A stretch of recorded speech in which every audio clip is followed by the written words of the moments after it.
Hello, my beautiful soulful friends. Welcome back. My name is Sunny, and today I'm going to be sharing 3 recipes that incorporate sweet potatoes. Potatoes are a magical food. They last for a long time, and if you were ever on a deserted island, I would hope that the food you would choose to take with you would be potatoes. Because if you think about it, let me just explain before I share the recipes why potatoes are a magical food. You can mash them, you can bake them, you can fry them, you can make them into breakfast food, dinner, dessert. They can be savory, they can be sweet, they can be fries, they can be mashed potatoes, they can be oatmeal, they can be cake, they can be bread, they can be pasta, they can be so many things. And I love them. I love potatoes in general. Sweet potatoes right now have a special place in my heart because on my birthday this past year, I got a kind of random but super delightful gift from a dear friend, 40 pounds of sweet potatoes, which I know sounds kind of intense, and it was. When I first saw the box, I was a little worried, but I've already pretty much made my way through that box, and I've decided to purchase 40 more pounds because I love them so much, and I likely will be finished with all of that before the end of this month. So yeah, we're probably gonna start peeing orange because of all the sweet potatoes we've been ingesting. But sweet potatoes are magical, and I wanted to share 3 recipes that I keep coming back to. These have been tested and tried. I've made these recipes for my family and friends. I've made them for meat eaters as well as a vegan. I have, I've made sure that people like them. I've gotten feedback, and I'm really excited to share these recipes because they're good. They're recipes that you can make for an impressive weekend dinner with your friends, or just throw together for a weeknight meal. You can also make them ahead, freeze them.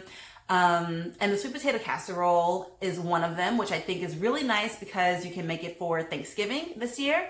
I am also going to be sharing a sweet potato lasagna roll-up recipe that is so good, and very decadent and rich, and it feels like you're eating something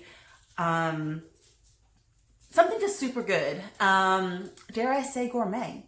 And also, I'm going to be sharing a sweet potato juice recipe that I absolutely love, and it is perfect for this time of weather this time of year because the weather is changing. And with the change in weather, we know that we start to feel a little bit more sick sometimes. So this juice packs a nice nutritional punch. And without further ado, I will go ahead and get started. All of these recipes are vegan, plant-based, they're dairy-free, obviously, if they're vegan. And yeah, you can make any substitutions that you need, but I think they stand pretty good on their own, and I would recommend you try them as is. The first recipe I'm going to be sharing is this beautiful sweet potato casserole. We are going to start off by washing and peeling the skin of 5 medium-sized sweet potatoes. We're going to cut the sweet potatoes into cubes, and this will just help keep the baking or the boiling time down. I like cutting the sweet potatoes long ways first in half, and then cutting them into cubes that way. Add this mixture or these sweet potato chunks to boiling water, and then after these sweet potatoes are fork tender, anywhere from 7 to 10 minutes, you will go ahead and add them to a mixing bowl and mash them. Now, you can add them to a blender if you like a smoother consistency. I personally like a little bit of texture. I have tried it with the blender and it was good, but I really like the texture of having little chunks of sweet potato. So I like using the masher personally. And you will add some maple syrup to your mixture once you've gotten the consistency that you like, as well as some spices. So I like using cinnamon, nutmeg, and ginger, and a little pinch of sea salt. And then you will add some vegan or plant-based butter to the mixture and combine it all to make it, all of the spices and flavors combine well. And then once you've mixed it to your preference, you will add this whole sweet potato mixture to a prepared baking sheet or baking tray. I like to just put a little bit of olive oil or spray, whatever kind of spray you have, on a glass baking tray. And as you can see, the mixture is still like super creamy and smooth, but also a little bit thick, and it's firm. So it's not just like a liquidy mess. And once you put it all in your bowl, you're going to smooth it out. And then you're going to add the really good part, which is the crumble. So I use a little bit of flour, a little bit of brown sugar, and I will have exact measurements for everything in the blog post below.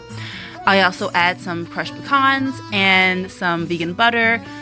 And once again, you go in with that spice, the same spices that are in the sweet potato you put on the crumble. So the nutmeg, the ginger, and the cinnamon. Mix it all up and then add it liberally to the top of your sweet potato casserole and bake in a preheated oven for 375 for about 30 minutes or 40 minutes.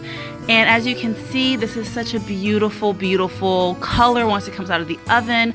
And the texture is on point. It's so just creamy and good, and you will want to serve this at Thanksgiving. I recommend making it the night before because it heats up or reheats up beautifully. It tastes better the next day. It gets a little bit more firm, and it's just, oh, it's so good.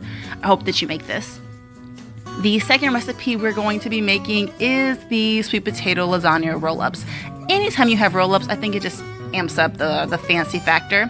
Once again, you start off with 5 medium sweet potatoes like we did with the first. You're going to peel them, wash them, cut them into cubes, and then add them to a baking sheet. And you want to line your baking sheet with either silicone or parchment, and also the head of one garlic. And you're going to go ahead and add some olive oil to the sweet potatoes on the tray, as well as some sea salt, some pepper, and some crushed red pepper flakes. Personally, if I were making this just for my husband and I would add a lot more crushed red pepper flakes because it really helps combat the sweetness of the sweet potato. But my kids don't really mess with spice that well, so I only add very little just to help cut down the sweetness. But if you're making this for more mature palates, I recommend more spice. And you're going to place that garlic head in that olive oil seasoning mixture, and then once again place it head down so that you can place it in the oven, and you're going to bake it at 425 for about 30 to 45 minutes. It just depends on your oven. And while that is baking, you're going to make your cashew cream sauce. Now this is not a necessary step. You do not have to top it with cashew cream sauce. I highly recommend it. But if you don't want to, no big deal. It'll still be delicious without it.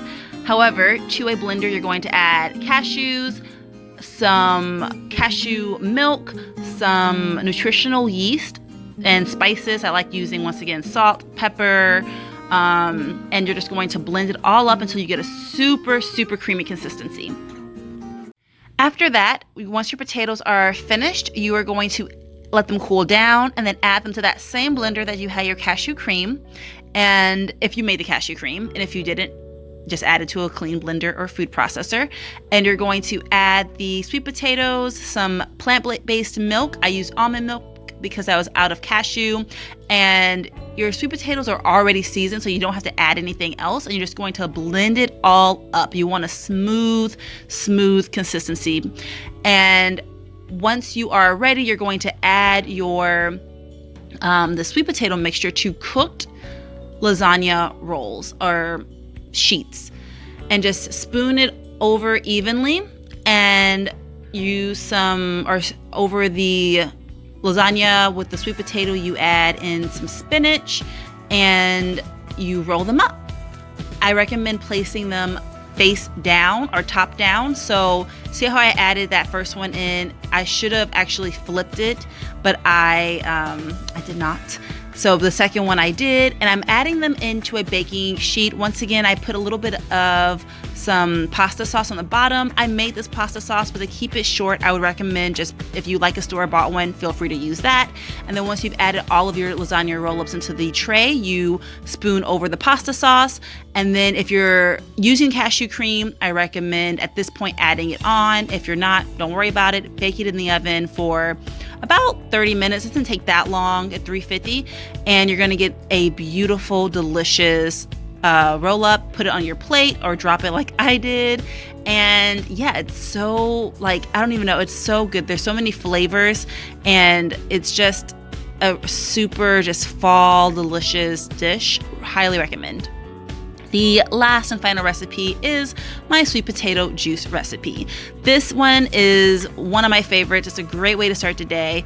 Like I said, packed with so much nutrients, so many vitamins and minerals. We have the contenders. The ingredients are a whole lemon with the skin peeled, some pineapple, some pears, ginger, carrots, of course sweet potatoes, and a couple of celery stalks. And you're going to just juice this in your blender. Cut it up, wash all of your produce, cut it up so that it can fit into your juicer, and then just juice them, and you'll get a beautiful, super vibrant colored orange juice that is a little bit of tangy from the lemon and a little bit of spicy from the ginger, and honestly just so flavorful. It makes about 32 ounces, 34 ounces. As you can see, I like to do a second strain just to get all that pulp, and this is my juice. Any feedback, I would love to know. If you make these, please let me know. I would love to see any recreations. Also, I'm curious, if you were to be stranded on a deserted island, what food would you bring? Did I convince you that it should be potatoes? I hope I did, because they're magical. All right, let me know below, and I will go ahead and share these recipes. Have a great day, whatever time of day it is for you. And remember to go out and do some good for the world, some good for others, and to not be a problematic little, you know what.